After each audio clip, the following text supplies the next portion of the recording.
Hey, Kevin Lawrence here. Coach Kevin, as some of you know me as, Coach K, or all kinds of other names I've probably been called over the years.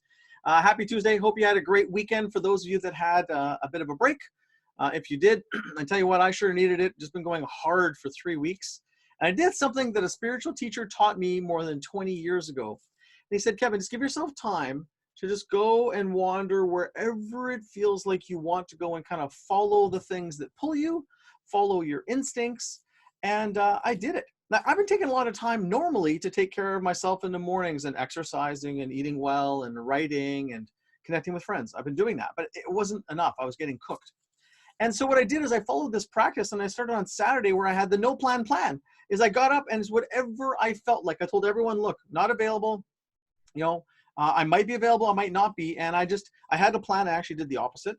And had time just to do the things that I felt like. And what I noticed by the end of the day, I felt revitalized like you wouldn't believe.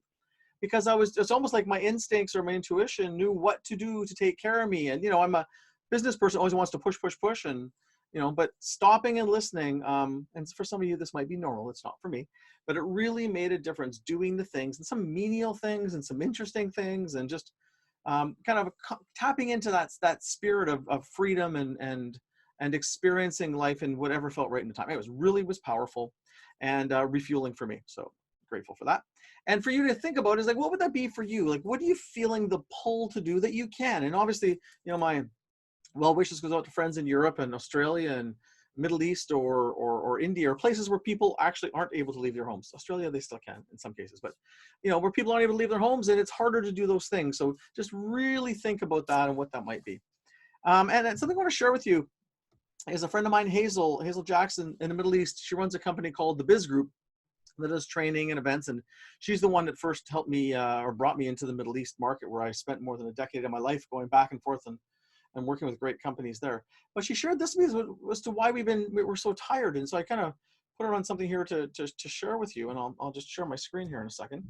But basically is that it's because of our subconscious mind and our conscious mind. And if you look at this screen here, is that our normally we operate on our subconscious mind, that big part of the iceberg underneath, and our subconscious mind, or unconscious mind, subconscious, whatever you want to call it, just kind of unconsciously runs a lot of the systems and things that we do, both at work and at home. Now it's been all turned upside down, and actually our conscious mind is doing a majority of the work, figuring out new things, new ways of working. Is it that Zoom and video conferencing is exhausting? I don't know. But figure out how to work through a computer and not having human energy and having other humans with you at home while your kids are getting homeschooled if you got kids, or figuring out how to grocery shop by wearing gloves and masks and not, all this other weird stuff, is that our system is really, really in massive learning mode because our consciousness is working all the time. So, give yourself a bit of a break and realize what's going on with your brain, and that in time, these things will become more normal. That's why they say humans adapt.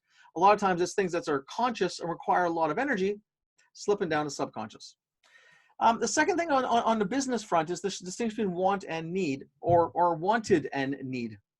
And is that from a customer perspective, a business's job is to take care of a customer. We know that.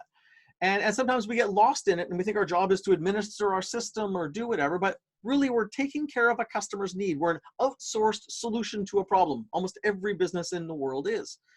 Well, that's changed for some people. And what we got to go from in the past, what people want or wanted, to what do they need today?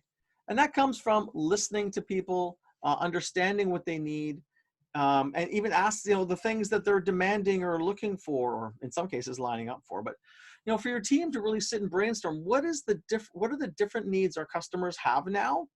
And ideally, you're out on front talking to as many customers as you can to understand that, but really tapping into it. And on that idea of learning what the customer's needs, it also gets back into learning. And I've heard some hilarious learning experiences. And this is the word, we got to be grateful. It is what it is. We're in the middle of this. How can we be grateful for the experiences we have? I was at the bank today, having to do some banking that I couldn't get to. It took an hour and 20 minutes. And the truth is, in the moment, I wasn't very grateful. Now, by the time I was done, I was. But it is easy to get frustrated. But I've heard, my daughter's been working on a project on Instagram for a project she's doing and getting more followers, and she's figuring it out, which is pretty inspiring. I'm watching all kinds of people around me have projects. I heard of someone that was, been learning how to cook, because a lot of people would rely on Uber Eats, skip the dishes, or eating out.